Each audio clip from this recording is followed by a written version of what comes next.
요한복음 19장 17절에서 27절까지 보도록 하겠습니다. 요한복음 19장 17절 말씀에서 27절까지 함께 보겠습니다. 교독하겠습니다. 제가 먼저 17절을 읽습니다. 그들이 예수를 맡음에 예수께서 자기의 십자가를 지시고 해골 히브리 말로 골고다이라 하는 곳에 나가시니 그들이 거기서 예수를 십자가에 못 박을세 다른 두 사람도 그와 함께 좌우로 행하더니 예수는 가운데에 나가 빌라도가 패를 써서 십자가 위에 붙이니 나사렛 예수 유대인의 왕이라 기록되었더라. 예수께서 죽으시고 성에서 돌아가시고 많은 유대인이 그를 믿는데 히브리와 유대인의 대제사장들이 빌라도에게 이르되 유대인의 왕이라 쓰지 말고 자칭 유대인의 왕이라 쓰라 하니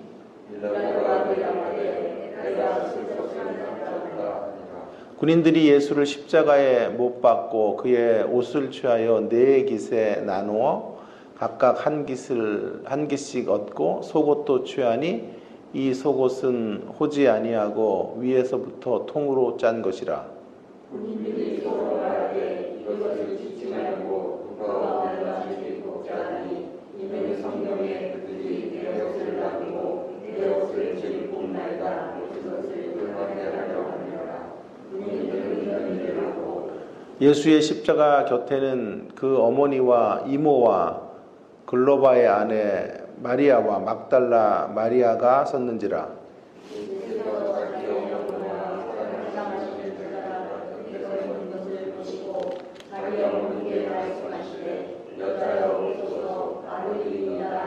함께 읽습니다. 또 그 제자에게 이르시되 보라 내 어머니라 하신대 그때부터 그 제자가 자기 집에 모시니라. 아멘. 십자가라는 주제는 우리가 평생 묵상해야 될 그리고 아무리 길어 올려도 그 바닥이 드러나지 않는 샘물과 같다라고 말할 수 있겠습니다. 오늘 제가 좀 길어 올리려고 하는 주제는 십자가와 넘어섬이라고 하는 것입니다. 세상은 넘어짐의 세상이죠. 어느 때는 사람들을 좀 보면서 또 특별히 성도들과 신앙생활을 하는 가운데 늘 넘어질 것을 각오하고 넘어질 각오로 살아가는 사람들도 있는 것 같다 이런 생각이 들어요. 넘어설 각오를 해도 지금 될까 말까인데 늘 넘어질 각오를 하면서 십중팔구 어떤 사건과 어떤 일들 앞에 그 중앙에 서 있으면 넘어질 텐데 그걸 모를 리 없을 텐데 늘 그런 넘어짐의 길목 정중앙에 서 있는 많은 성도들의 모습을 봅니다. 그러면서 힘들어하고 그러면서 상처를 받았다고 말하는 분들을 종종 만나게 되는데요. 어쩔 수 없이 넘어지는 것 이해가 되지만 우리가 그 넘어짐의 길목을 스스로 찾아가서 넘어지는 것은 결코 성도들이 마땅히 걸어가야 될 길이 아니라고 생각이 들어요.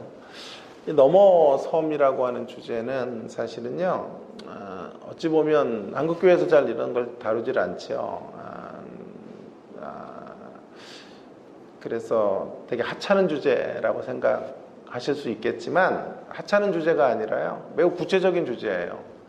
이제 한국교회도 이제 여지껏 너무 이제 성경을 개론화했었죠. 그냥 두리뭉실하게 성경을 가르치고 원론적인 것들을 토론하고 원론적인 걸 선포하고 그랬어요.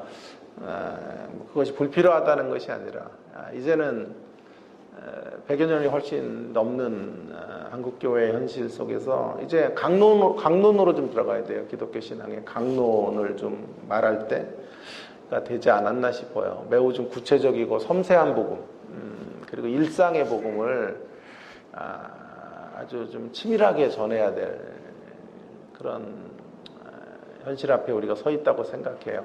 그래서 교회 안에서는 신앙이 되고 아멘으로 이렇게 확보가 되는데, 사실은 여기서 아멘하는 게 문제가 아니라 현실에서 아멘해야 되고 삶의 자리에서 아멘해야 설교가 완성이 되는 건데요. 그런 구체성이 좀 떨어지는 거죠.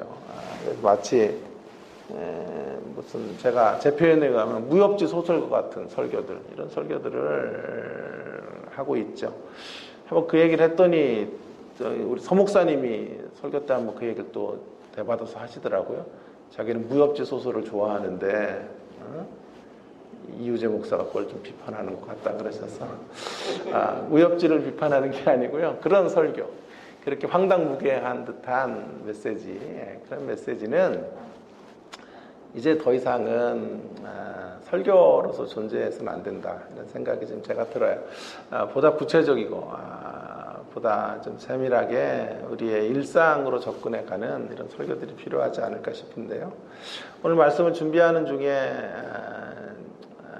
이 말씀의 원재료는 오래전에, 수년 전에 제가 작상을 갖고 있었지만 다시 이제 정리를 하는 중에 목요일에 제가 인터넷 기사 하나를 이제 보게 되었습니다. 조 아라시라는 분의 기사인데요.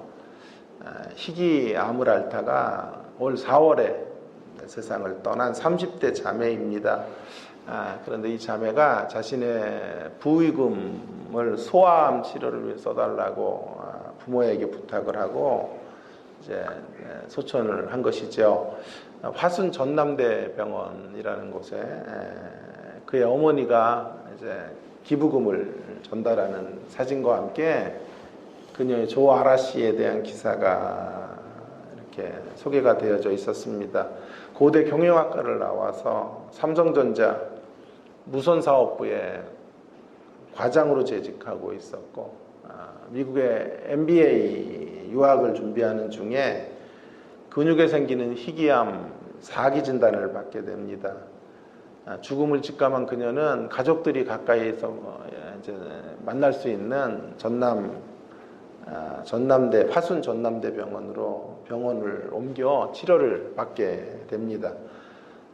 4월부터 이제 영정 사진을 스스로 자기가 고르고 세상을 떠나기 전에 자신의 친구들과 지인들 20명을 초대해서 생일 파티를 하고 또 생전 장례식을, 살아있는 채 장례식을 거행하게 됩니다.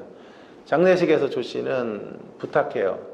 기일에, 자신이 떠나는 기일에 남은 가족들이나 친구들이 슬퍼하지 말고 대신에 자기 이야기를 하면서 웃으면서 추억하면 좋겠다, 그런 당부를 살아생전에 합니다. 그리고 자신이 암으로 치료받는 과정 속에 그 고통이 너무 큰 것을 알기 때문에 소아암들인 아이들의 고통을 돌아보면서 기부의 뜻을 이제 전하게 된 것이고, 어머님은 이제 그 딸의 소원을 따라서 그 일을 이루게 된 것이죠. 요즘 너무 무시무시하고 끔찍하고 소름 돋는 사건들만 가득한데요. 오랜만에 제 가슴을 뭉클하게 만드는 그런 기사여서 제가 오랫동안 간직하고 싶어서 저장해 두었습니다. 그녀는 어쩌면, 조아라 씨는 어쩌면 억울한 죽음의 자리에서 넘어지지 않은 거죠. 그것을 아름답게 넘어서고 있는 조아라 씨의 모습을 보는 것 같아서 제 마음이 너무 좋았습니다. 그녀의 넘어섬으로 인하여 유족들, 슬픔에 빠질 수 있는 유족들도 그 고통을 이런 넘어섬의 방식으로 뛰어넘고 있다고 생각이 들었습니다. 그녀가 정말 대단하다라고 느끼면서도 동시에 우리에게 부여된 과제를 좀 더 깊이 생각해 보는 일주일이었는데요. 신자된 우리들은 십자가의 의미를 알고 있는 사람들이기 때문에 어쩌면 조아라 씨보다 더 힘있게 이 땅의 자리에서 넘어섬의 숙제가 부여된 사람들이에요. 이런 모습보다 더 멋지게 우리는 넘어설 수 있고 넘어서야 되는 사람들이라고 하는 것입니다. 뿐만 아니라 조아라 씨는 죽음을 앞에 두고 넘어섰지만 우리에겐 삶이라는 시간이 주어져 있죠. 그래서 오늘 일상에서, 우리에게 주신 일상에서 허드렛 일과 같은 작은 삶의 현실 속에서 넘어섬의 역사들을 이루며 살아가야 될 책임이 있는 사람들이다 하는 생각을 하게 되었습니다. 그래서 오늘 주제가 매우 각별한 주제이다. 사소하고 하찮은 주제가 아니다. 이제 이런 주제들을 많이 꺼내서 강단에서 좀 선포되어야 한다. 원론은 이제 지나가고 이제 강론에 들어갈 시대가 되었다. 이런 생각들을 하게 됩니다. 한 3가지 정도 오늘 십자가를 중심으로 넘어서야 될 이야기들을 좀 살펴보려고 하는데요. 우리 예수님이 어떤 걸 넘어서고 있나 십자가에서 그런 대목부터 살펴보겠습니다. 예수님과 감정을 넘어서고 있다. 감정을 넘어서야 된다라고 하는 건데요. 지금 예수님이 감정에 사로잡히지 않았다라고 하는 것을 좀 이야기하려고 하는 것입니다. 요한복음의 저자 사도 요한이겠죠. 예수님의 십자가를 서술해가는 방식이 참 재미있는데요. 오늘 16절 18절을 한번 17절 18절이군요. 17절 18절의 말씀을 보시면요. 빌라도가 십자가를 언도하자 예수님께서 이제 처형을 당하시는데요. 인간적으로 보면 너무도 참혹하고 너무도 슬픈 현실이 벌어지고 있습니다. 근데 그렇게 기록하고 있지 않다는 것이 오늘 특이한 만한 대목이라고 생각이 들어요. 어린 시절에 주일학교 생활을 했던 분들은 십자가 이야기를 많이 들었을 건데요. 또 우리 때는요, 어릴 때 부흥회 같은 것도 많이 해서 어린이들을 위한 부흥회도 했는데 늘 강사들이 와서 하는 어린이 부흥회 레파토리는 십자가였어요. 예수님 얼마나 아프셨을까? 얼마나 고통이 심하셨을까? 애상적 분위기를 이렇게 만들어서 그 여린 아이들의 감수성을 자극했고 눈물을 터지게 만들었어요. 저도 어린이 집회를 좀 많이 했던 사람인데요. 저도 같은 레파토리의 패턴을 가지고 그렇게 설교를 했던, 그리고 저도 울고 아이들도 많이 울렸던 기억들이 생각이 납니다. 그런데 오늘 본문의 십자가에 대한 논의는 그 어떤 감정적인 면들이 전혀 없어요. 슬픈 기색이라고 하는 건 아예 찾아볼 수도 없어요. 시종일관 매우 담담하고 차분하게 글을 써내려가고 있어요. 다른 복음서에서는 예수님의 모습을 좀 미사오고도 쓰고 주변 상황들도 살피면서 이렇게 좀 우리의 감정선들을 건드리는 대목이 있지만 요한복음에서는 그런 대목이 하나도 없는 글쓰기로 숨가쁘게 예수님의 이렇게 처형되는 광경을 17절과 18절에서 그저 담백하게 그려지고 있다라고 하는 것이죠. 강도 이야기 같은 것도 보세요. 강도 이야기도 다른 이야기에서는 두 편의 강도 이야기들을 자세하게 설명하는데요. 지금 예수님이 그냥 두 사람들 옆에와 함께 가운데 계셨다. 그 정도로만 이야기를 숨가쁘게 처리하고 나아가고 있는 것을 보게 됩니다. 왜 그럴까요? 요한은 왜 이렇게 글을 썼을까 하는 것인데요. 요한은 지금 십자가에 대한 어떤 부수적인 설명들 같은 거, 미사오그 같은 거, 주변 환경과 연동해서 십자가를 이렇게 그리는 것을 다 스킵하고 오직 십자가 하나만을 담담하게 담백하게 독자들로 하여금 만나게 하려는 의도가 있다고 생각이 들어요. 더 깊은 이유를 생각해 보면 여러분, 제가 누누이 요한복음을 이제 강조했고 73강까지 왔으니까 이제 앞으로 한 2장 정도 좀 넘게 남았는데 어떻게 또 더 갈지 주님만 아시죠. 뭐 80강에 넘을지 100강까지 갈지 어떨지는 모르겠지만 어쨌든 제가 요한복음을 이제 강의하면서 계속 강조했던 게 십자가는 영광이라고 말했어요. 기억하시나요? 십자가는 영광의 길이다 라고 요한은 설파했거든요. 그러니까 십자가가 가지고 있는 어떤 감상적인 대목도 분명히 있어요. 십자가가 갖고 있는 슬픔의 대목도 있지만 감정으로 터치해야 될 대목도 있지만 요한의 글쓰기에서는 십자가는 그런 어떤 방향으로 쓰여질 수 있는 이야기가 아니에요. 십자가는 영광스러운 일이고 십자가는 고난을 지나 진정한 승리와 이김으로 가는 길이 된다라고 요한은 확신했기 때문에 슬픈 감정에 휘둘리지 않고 그를 매우 담백하고 담담하게 써 내려가고 있는 것이죠. 기름기를 쏙 뺀 예수님의 모습을 그리고 있어요.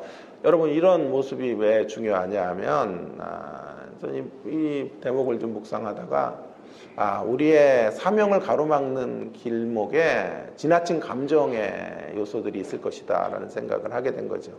감정이라고 하는 것은 전인격에 있어서 지정의 중에 한 요소예요. 매우 중요한 대목이에요. 감정을 너무 절제하는 건 문제예요, 사실은요. 우리는 감정을 절제하는 것을 이제 배웠죠. 특별히 남자들은 하루 태어나 3번 울어야 된다. 감정을 완전히 무시하는 처사이거든요. 그러나 동시에 감정에 너무 이끌리는 이것도 문제가 됩니다. 특히 사역의 걸음에 있어서는 더욱 그렇다고 생각이 들어요. 제가 이런 생각을 했는데, 감수성 지수는 높아져야 되지만 감성 지수는 언제나 높은 것이 득이 되는 것은 아니다라는 생각을 합니다. 감정을 어떤 이는 가슴의 신앙이라고 말했는데, 이 가슴의 신앙이 매우 중요해요. 가슴으로 공감하고 복된 예수님의 가슴을 느끼고 가슴으로 상대를 만나는 것. 그래서 제가 설교 중에 이런 얘기도 많이 해서 복된 가슴을 가져야 된다. 복된 가슴. 그런 얘기도 많이 했는데, 가슴의 신앙은 매우 중요하지만요. 가슴의 신앙으로만 기울으면 뭐가 이제 밸런스가 안 되냐. 머리의 신앙, 지성을 강조하거나 이성을 강조하는 신앙이나 손의 신앙, 행실이나 실천과의 균형과 조화가 필요한데, 가슴의 신앙으로 뚝 떨어져 버리는 것은 오히려 주님의 제자의 길에 암초처럼 작용할 수 있다라는 것이죠. 그러기에 예수님의 십자가 최절정에 있는 슬픔의 이야기를, 그 슬픔의 여정을 요한은 매우 담담하고 매우 담백하게 그려지고 있는 것이죠. 다른 저자들, 복음서의 저자들은 감정의 요소들을 집어넣지만 요한은 그런 것들을 스킵하면서 글을 쓰고 있는, 그러니까 예수님이 그런 길을 걸으셨다는 뜻이에요. 예수님도 감정을 최대한의 절제하시면서 십자가의 길을 걸었고, 사도 요한도 지금 십자가를 그렇게 따라가고 있다라고 말할 수 있겠습니다. 자칫 사도 요한은 그런 감정이 메마른 사람이 아닌가 하는 생각을 할 수 있겠는데, 그렇지 않아요. 사도 요한은 누구보다도 예수님과의 깊은 인연을 갖고 있어요. 마가복음 3장 17절 같은 데 보시면요, 사도 요한은 세베대의 아들 야고보와 형제 요한이니 이들에게는 보아너게라는 말은 우레의 아들이라는 이름이 더해졌는데요. 우레의 아들이라는 말은요, 불같은 사람이라는 뜻이에요. 매우 성격이 급한 사람. 다혈질의 사람 중에 하나가 요한이었다고요. 그 요한이 예수님을 만나서 사랑의 사도가 돼요. 누구보다도 사랑이란 단어와 사랑의 정서를 가지고 글을 쓸 수 있었던 사람으로, 온화하고 겸손한 사랑의 성품으로 바뀌어지게 되었습니다. 예수님을 만나서 이런 드라마틱한 변화가 있었죠. 그래서 누구보다도 예수님의 처형이 슬픈 사람이에요. 예수님의 십자가의 이야기가 가슴 절절한 이야기로 들어올 수밖에 없는 사람, 그런 예수님과의 깊은 나눔과 체험이 있었던 사람이에요. 그러나 예수님의 모습을 전혀 그렇게 기록하고 있지 않아요. 이러한 측면에서 우리에게 주는 교훈이 좀 의미심장하다고 저는 생각이 들어요. 특히 저에게 주는 도전이 매우 귀하다고 생각하는데, 저의 장점이자 단점이 바로 이 대목이라고 생각해요. 감정 지수가 너무 높은 거예요, 제가. 여기도 와서 제가 흥미있게 봤는데 ISFP 같은 형이니까 매우 내성적이면서도 F 감정의 요소가 한 90% 정도 된다 그래서 필링이 한 90% 정도 되는 사람이에요. 그러니까 감정 지수가 매우 높고요. 유독 슬픔의 감정에 대해서 잘 통제가 안 돼요. 그래서 그런 통제가 잘 힘든 사람이죠. 그래서 설교하다가 제가 많이 울컥하고 울먹이기도 하고 고쳐야 되는데 와이프한테 늘 지적을 당하는데도 순간순간 또 그게 안 될 때가 있어요. 그래서 지도자에게 별 좋은 모습은 아니지 않아요? 그래서 또 우울한 감정들을 이렇게 잘 씻어내지 못하는 이런 약점도 있어요. 저는 이제 설교자는 굉장히 솔직한 사람이어야 된다라는 생각을 하고 이제 이런 얘기들을 많이 제가 하죠. 수업에서도 많이 하는데 한 번은 이제 누가 그런 얘기를 했는 모양이에요. 이우재 교수님 상담이 필요하다고 그런 얘기를 했는데 우리 조교가 그걸 듣고 기분이 너무 상한 거예요. 그래서 교수님들 제발 그런 소리 하지 말고 다른 교수들은 그런 소리 안 하고 그냥 자기들 잘난 것만 이야기하는데 교수님은 충분히 귀한 점이 많으신데 왜 그런 가정사 이야기 같은 거 왜 이런 자기의 약점들을 왜 노출하냐 그런 거 하지 않아도 좋지 않냐 얘기를 해서 제가 이런 얘기를 했어요. 누가 환자냐 누가 상담이 필요한 거냐 그런 이야기를 공적인 자리에서 자신 있게 말할 수 있는 사람은 이미 그 자리에서 벗어났기 때문에 그걸 극복하려는 객관화의 자리에서 나를 보기 때문에 얼마든지 이야기하고 있는 거고 속은 병들었는데 그냥 근엄한 모습으로 지 잘난 모습만 드러내고 있는 사람이야말로 진짜 환자가 아니냐. 그가 진짜 내면이 병들었는데 그 내면을 한 번도 꺼내지도 못하는 그런 사람이 병든 사람이니까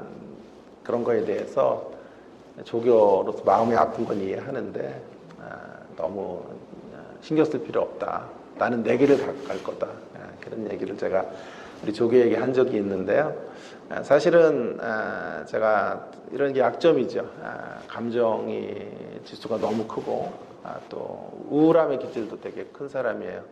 그리고 그걸 씻어낼 수 있는 무슨 기분 전환 이런 것들도 저를 별로 좋아하지 않아요. 뭐 별로 좋아하는 게 없어요. 뭐 어떤 이들은 차가 꽂혀서 차에 관심이 있다 그런 것도 없고 의상에 관심이 있는 사람은 또 그런 데가 있다는데 그런 것도 없는 것 같고 뭐 취미가 없어요. 여러분 좀 재수 없다 그럴까봐 이런 얘기 안 하려고 그랬는데 취미라면 성경 연구하는 게 취미예요. 재수 없죠? 그냥 말씀을 묵상하고 거기에 안에서 나를 극복하고 이렇게 나를 점검해가는 취미밖에는 아무것도 없어요. 사고 싶은 것도 없고 갖고 싶은 것도 사실 없고요. 큰 욕심도 없어요. 삶에 대한 욕망도 없고 어떤 사람은 뭐 여행지를 다녀오면 기분 전환이 된다는데 글쎄요 저는 뭐 그런 것들도 큰 기분 전환으로 전 다가오지도 않는 것 같아요. 다가와도 또 현실을 만나는데 뭐 이런 생각을 하니까 만일 저에게 예수님이 없었다면 성경의 가치가 없었고 성경을 연구하는 기쁨이 없었다면 저는 우울증 환자로 살다가 아마 끝났을 거예요. 그런 저이기 때문에 오늘 본문의 이야기는 더더욱이 저에게 매우 큰 도전이 되는 것이죠. 감정 지수를 계속 높여가며 감정의 발목이 잡혀서 나의 사명을 그르치는 일이 없어야 된다. 주님을 따라가는 이런 제자의 길에 내 감정이 암초가 되지 않도록 해야 된다라는 도전을 주시는 거죠. 대신에 감정 지수를 감수성 지수, 제가 만든 표현인데 감수성 지수로 바꿔야 된다. 감수성은 높을수록 좋아요. 감수성은 영적 예민함을 가지고 하나님을 섬기는 것은 높아져야 돼. 끊임없이. 그러나 감정 지수는 적정선에서 조절을 해야 된다. 그렇습니다. 우리는 정서적으로 건강한 신앙인이 되어야 합니다. 그러기 위해서는 감정을 잘 드러내는 방법도 알아야 되지만 감정을 억압하거나 홀대하지도 않으면서 감정을 지나치게 대접하거나 감정에 휘둘리지도 않는 담담한 제자의 길, 신앙의 길들, 인생의 길들, 슬픔의 현실 앞에서 보다 좀 담백한 모습으로 서 있는 우리의 자세들이 필요하다라는 생각을 하게 됐고 예수님이 무엇보다도 십자가를 통해 그런 모습을 보여주고 있다는 게 고무적이었다라고 하는 것이죠. 두 번째, 세상 편에서 볼 때 십자가는 사치를 넘어서게 하는 거다. 사치. 근데 원래는 사소함을 넘어선다고 했는데 그거보다는 사치가 더 좋은 말 같아요. 두 번째, 이제 세상이 넘어서야 할 대목은요. 오늘 본문에서 폭로하고 있는데 먼저 사소함이에요. 사소함. 사소함이라는 단어를 쓰는 건 너무 세상을 향한 우대하는 표현이에요. 사실은 치졸함이에요, 치졸함. 그래서 그 두 개를 합치니까 사치더라고요. 그래서 사치로 할까, 사소함이라고 할까, 이런 거 갖고 계속 고민해요. 쓸데없는 고민을 제가 하죠. 자, 그래서 사소함으로 그냥 답을 달았는데요. 여러분 보세요. 십자가가 벌어지는 이 어마어마한 역사, 전 인류의 인류 역사의 가장 소중한 획을 긋는 이런 위대한 사건, 전 우주적 사건, 이 사건이 벌어지는 현장 속에 그 십자가 아래에서 이루어지는 인간들의 모습을 보세요. 너무도 사소하고 너무도 치졸한 인생의 모습을 우리는 보게 되는 거죠. 전 인류의 구속이 이루어지는 이 십자가의 현장의 자리에서 악취나는 인간들의 냄새 풍기는 모습들의 풍경들이 적나라하게 소개되어져 있는 것을 보게 됩니다. 19절부터 24절까지 해서 3명의 등장인물들이 펼쳐지는 인간 사는 동네의 모습들을 우리는 그 악취를 여기서 맡을 수 있겠는데요. 먼저 빌라도의 모습과 대제사장들의 모습들을 한번 살펴보십시다. 빌라도는 패를 써서 십자가에 붙여두었어요. 그 패가 나사렛 유대인의 왕이라고 적어두었는데요. 빌라도는 고민을 많이 하지만 끝내 예수를 처형하기로 해요. 반란죄로 처형하죠. 그래서 쿠데타를 일으킨 사람의 제목을 달아서 지금 나사렛 유대인의 왕이라고 처형하기를 원했어요. 그걸 부각시키면서 이름을 명패를 써놓으면 자신이 얼마나 가이사에게 충성하고 있는지를 드러낼 수 있단 말이에요. 그래서 실적이 올라가는 거잖아요. 이렇게 쿠데타가 이루어지는 현장에 죄수를 내가 잡아서 유대인의 왕이라고 하는 자를 내가 죽였습니다. 처형했습니다. 가이사에게 아마 훈장 하나 받을 수 있고 정치적 입지가 더욱 돈독해지는 그러한 모습으로 서기 위해서 지금 유대인의 왕, 나사렛 유대인의 왕이라는 패를 붙이게 된 것이죠. 그랬더니 대제사장을 위시한 유대인들이 자칭이란 말을 써라. 자칭. 유대인의 왕이라고 쓰면 자칭 스스로 유대인의 왕이라고 부른 자라고 써야 된다. 그렇게 요구하고 빌라도는 내가 쓸 적당한 말을 쓴 거다라고 이런 지하에 거절을 하면서 자신의 명분을 지켜가고 고집하고 있는 것이죠. 여러분, 여기서 우리는 세상의 이 사소함의 모습, 너무도 치졸한 이 땅의 인생들의 모습을 보는 거죠. 만왕의 왕의 죽으심의 자리 앞에서 세상은 여전히 작은 정치적 이권들을 챙기려고 하고 그들이 가지고 있는 종교적인 명분들, 이런 것들을 고집하고 있는 모습을 보는 것이죠. 유대인의 왕이든 자칭 유대인의 왕이든 그것이 무엇이 중요하겠어요? 만왕의 왕이 돌아가시는데 그것으로 소랑설레하고 있는 인생들의 사소함 혹은 치졸함의 모습들을 보는 것이죠. 마치 오늘날로 말하면 이런 광경과 같은 것이 아닐까요?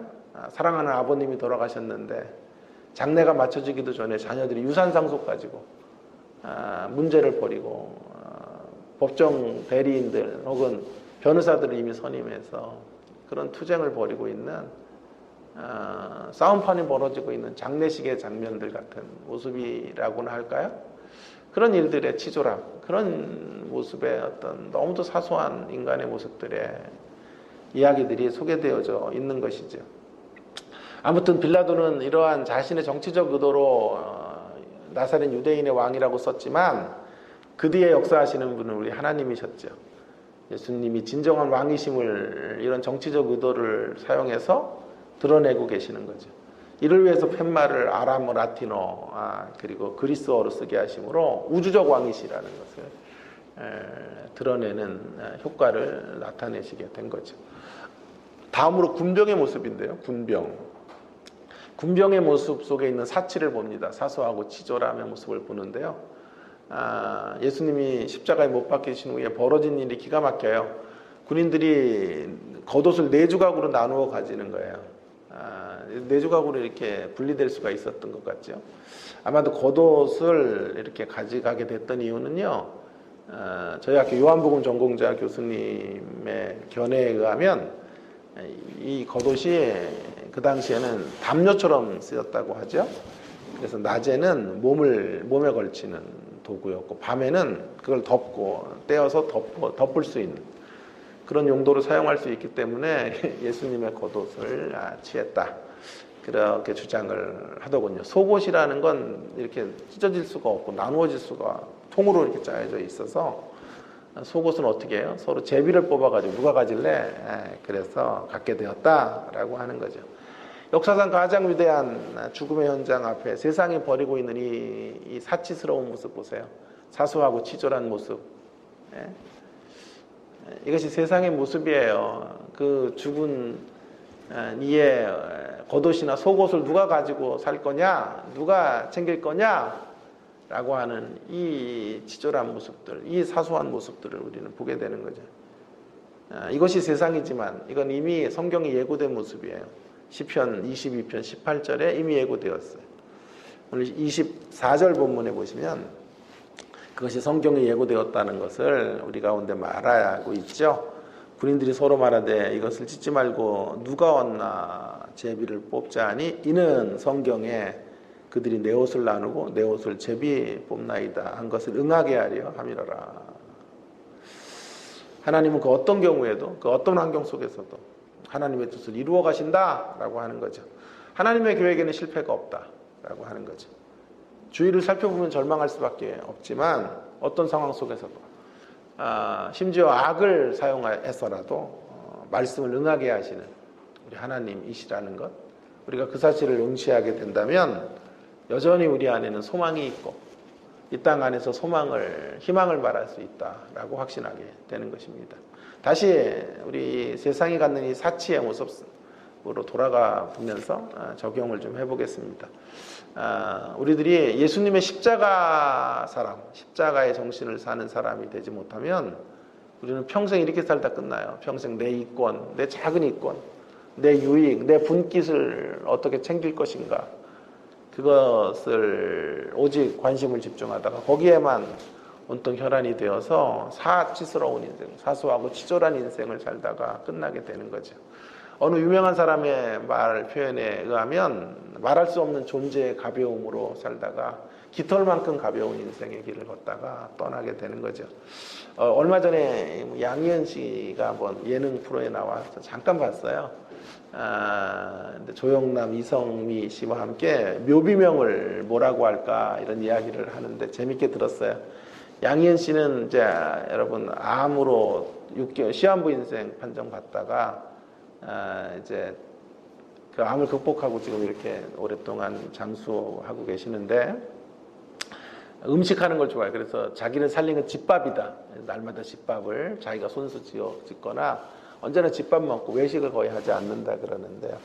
그래서 음식을 되게 잘하고 또 좋아하세요. 그리고 제철 음식 같은 거 이런 것들을 늘 이야기할 때가 많은데 그래서 묘비명을 이렇게 지었다 그래요. 주변 사람들이.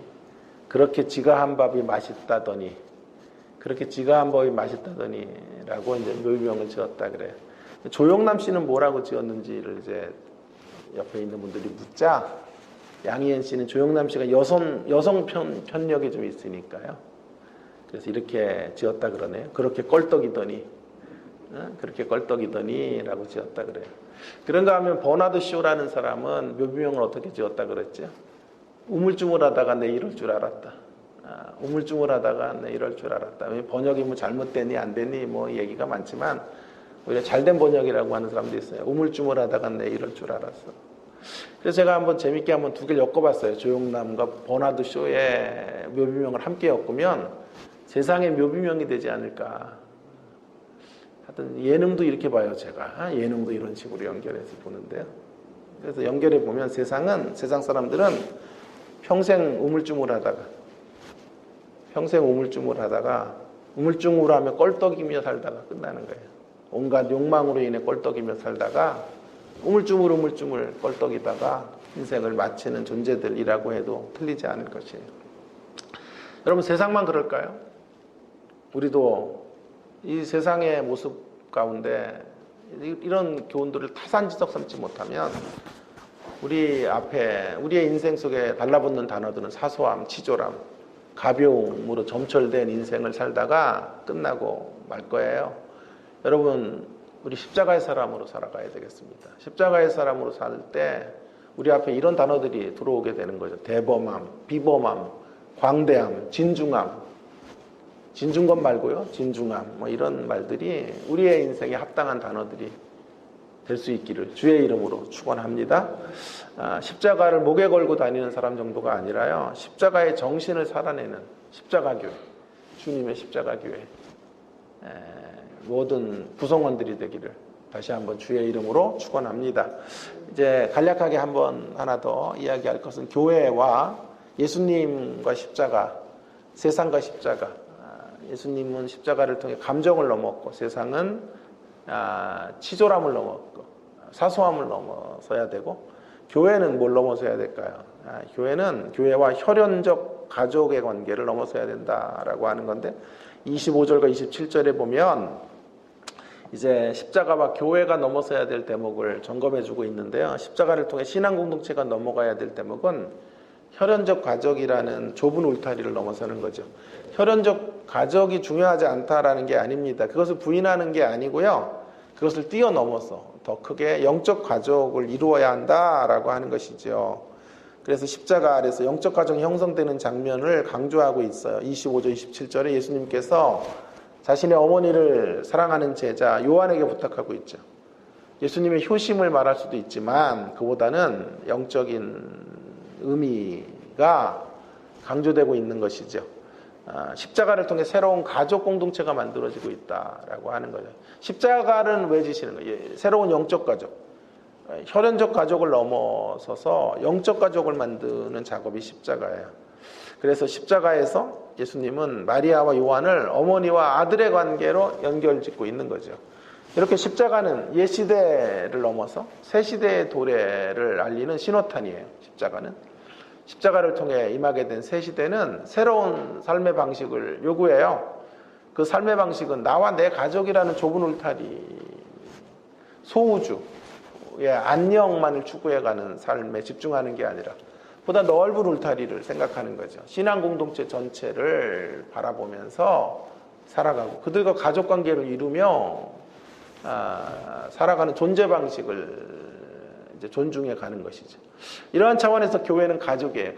가족 공동체. 저와 여러분은 또 다른 의미의 가족이라고 말할 수 있어요. 교회는 단지 건물이 아닌 거죠. 교회는 공동체이고 영적 가족이에요. 건물도 있고 가족의 관계도 있어야 되는 거죠. 교회가. 이걸 이제 어떤 관계로 설명하면 좋을까? 제가 설명하는 주된 레파토리는 하우스와 홈의 관계예요. 하우스가 있어야 되죠. 또 하우스를 무시하면 안 돼요. 이렇게 우리가 사는 공간. 한때는 또 이게 또 아주 굉장히 한국교회적이었죠. 뭐 학교 빌려서 하고 뭐 이런 것들이. 근데 또 그게 의의가 되면 안 돼요. 모든 게 그게 그냥 당연한 거고 또 우리의 형편에 맞아서 하는 거지.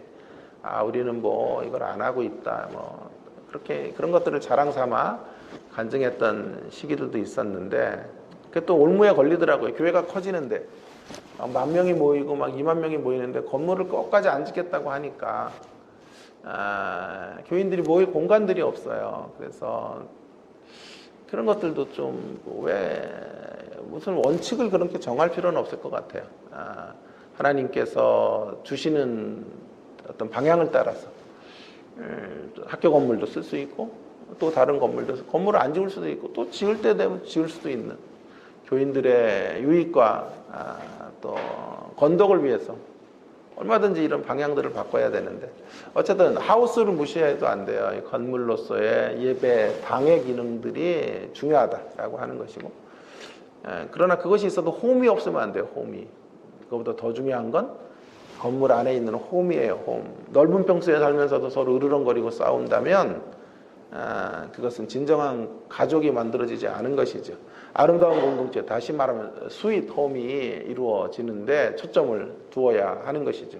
십자가로 인하여 우리는 이런 새로운 가족이 되었고 신앙 공동체를 만들어가는 일들을 위해서 우리 부름받고 있는 것이죠. 자, 이제 오늘 설교를 마치는 마지막 대목에서 저의 눈에 확 들어왔던 구절 하나가 있어요. 이런 새로운 가족, 하우스를 넘어 홈을 만들어가는, 스윗홈을 지어가는 우리의 노력들 위해서 무엇보다도 중요한 한 가지 사항이 있는데 26절이에요. 26절. 26절을 한번 다 같이 좀 보겠습니다. 거기서 저에게 확 들어온다는 이 단어예요. 예수님께서 자기 어머니와 사랑하시는 제자, 거기다 좀 줄을 치시면 좋을 것 같은데, 사랑하시는 제자에게, 요한이죠, 에게 부탁하셨다는 거죠. 여러분, 여기 표기법을 잘 보셔야 돼요. 그냥 쑥 지나가면 사랑의 제자구나 이렇게 넘어가면 안 되고요. 여기 요한은 지금 사랑의 사도인데요. 주님은 어떻게, 성경은 어떻게 이를 표현하고 있나를 보세요. 주님을 사랑하는 제자라고 말하지 않고요. 주님이 사랑하는 제자, 사랑하시는 제자. 여러분들 뉘앙스가 달라요? 주님을 사랑하는 제자와 주님이 사랑하시는 제자는 조금 다른 거죠. 여러분, 주님을 사랑하는 제자가 훨씬 더 새 시대를 살아가기에 강력한 동력이 거기서 발생할 것 같죠. 주님을 사랑하니까. 그런데 성경은 지금 이런 새 시대를 살아가는 중요한 어떤 실천, 그러니까 다른 어머니, 예수님의 어머님을 자신의 어머님으로 모셔야 되잖아요. 새 시대의 방식이잖아요. 새로운 공동체를 형성하는 건데, 그런 일들을 이루어 가려면 주님을 사랑하는 것보다 먼저 있어야 될 게 주님이 사랑하시는 제자라는 정체성을 가져야 된다는 것이 답이 아닐까요? 왜 그런가요? 주님을 사랑하는 사랑은 가변적이에요. 우리의 주님의 사랑, 주님을 향한 사랑은 가변적이에요. 업앤다운이 너무 심해요. 우리가 갖고 있는 주님을 향한 사랑은 업앤다운이 너무 심한 거예요. 제 제자들 중에 신학을 때려치는 학생들도 많아요. 전 용기 있는 행동이라고 생각해요. 은사가 없으면 때려쳐야죠. 말씀의 은사가 아니고 또 사역의 은사가 없다면 저는 그만둘 수 있다고 생각해요. 목사를 하다가도 목회를 그만두고 다시 성도로 돌아가겠다 한 사람들도 몇 있어요. 저는 용기 있는 행동이라고 생각을 하는데, 그러니까 주님을 향한 헌신의 다짐도요, 시간이 지나면서 빛을 발할 때가 있어요. 우리가 가지고 있는 주님을 향한 사랑이라는 게 이렇게 업앤다운이 심하다고요. 그래서 거기에 만약에 새로운 공동체의 삶이 부탁이 되어지면 주님을 사랑하는 제자로서 일을 해라 이렇게 간다면 이 실천, 이 말씀이 실천될 수가 없을 거예요. 그래서 주님이 사랑하시는 제자, 주님이 사랑하시는 제자인 정체성을 늘 갖는 거예요. 어떠한 자리에서 내 결심이 무너질 때에도, 본전 생각이 날 때에도 내가 주님에게 어떤 사랑을 받고 있는지, 지금도 주님이 어떤 사랑으로 나를 붙잡고 계시는지를 우리가 기억할 때, 그것을 확신하게 될 때 우리는 주님의 이 명령, 마리아를 섬기라는 이 명령을 실천할 수 있는 거죠. 제가 전에 살았던 집 앞에는 이제 거기 앞에 상도 중앙교회, 상도 제일교회라는 교회에 이렇게 십자가가 보였는데요. 그 교회는 십자가 밑에 이런 그림이 있어요. 우리의 손이, 인간의 손을 주님이 위에서 잡고 계시는 거예요. 그래서 늘 그걸 볼 때마다 참 저게 기독교 신앙이다라는 생각을 했는데요. 우리가 주님의 손을 잡는 게 아니에요. 우리가 주님의 손을 잡는 신앙은 그 힘이 약하죠. 언제나 주님을 힘있게 잡지 못해요, 우리는. 기독교 신앙의 우선성은요, 주님이 우리 손을 언제나 잡아주시는 거예요. 주님이 언제나 어떤 자리에서 우리의 손을 잡아주시는 거죠. 새 시대가 우리를 통해 만개하기 위해서는요, 주님을 사랑하는 것도 중요해요. 그러나 그보다 주님이 사랑하시는 제자임을 확인하는 것, 주님의 사랑을 받은 제자임을 날마다 확인하면서 걸어가는 것이죠. 주님의 사랑은 늘 변함이 없습니다. 흔들림이 없습니다. 날마다 그 사랑 안에서 발견되는 우리가 될 때만 우리는 십자가의 정신을 구현하는 영적 가족이 될 수 있다라고 생각해요. 언제나 주님은 우리를 사랑하세요. 필립 얀시라는 사람은 이렇게 말했죠. 우리가 지금보다 이쁜 짓을 더 한다고 주님의 사랑이 더 커지는 것도 아니고, 지금보다 더 많이 실수하고 좌절하고 넘어진다고 해서 주님의 사랑이 덜해지는 것도 아니다. 어떤 경우에도 하나님의 사랑은 일정해요. 한 번 사랑한 자를 끝까지 사랑해 주시죠. 그 사랑의 파워를 우리가 알고 있다면, 확인하게 된다면 우리는 새로운 공동체를 향한 그 사랑을 동력 삼아서 새로운 공동체의 자리를 향해서 나아갈 수 있는 것이죠. 사랑의 능력 안에서 옛시대의 어떤 한계들, 옛시대의 도전들을 넘어서고 극복할 수 있어요. 내 사랑의 농도는 안 돼요. 내 사랑의 순수성 가지고는 안 되고요. 주님의 명령 못 지켜요. 반드시 어느 지점에서 무너지게 되죠. 어느 지점에서 한계점을 드러내게 되는 거죠. 그러면 우호적인 관계들이 그때는 와르르 무너져요. 깨어지고 말아요. 주님을 사랑하시는 자, 주님이 사랑하시는 자, 주님이 사랑하시는 자로서 마리아를 봉양해야 오래가요. 주님이 사랑하시는 제자로 마리아를 섬겨야 끝까지 갈 수 있어요. 주님이 사랑하시는 자로 서 있어야 지속적으로 마리아를 존경할 수 있고 봉양할 수 있어요. 실수하고 본전 생각날 때마다 주님에게서 다시 강조합니다. 어떤 사랑을 받았는지, 지금도 주님의 십자가의 사랑이 어떤 것인지를 날마다 기억하시면서 그 사랑의 수원지 안에서 뛰놀고 그 사랑의 수원지에서 공급되어지는 자양분들 공급받으면서 우리에게 부탁하시는 분부, 온갖 종류의 여러분의 삶의 현실 속에 허락하신 마리아를 섬기는 사역.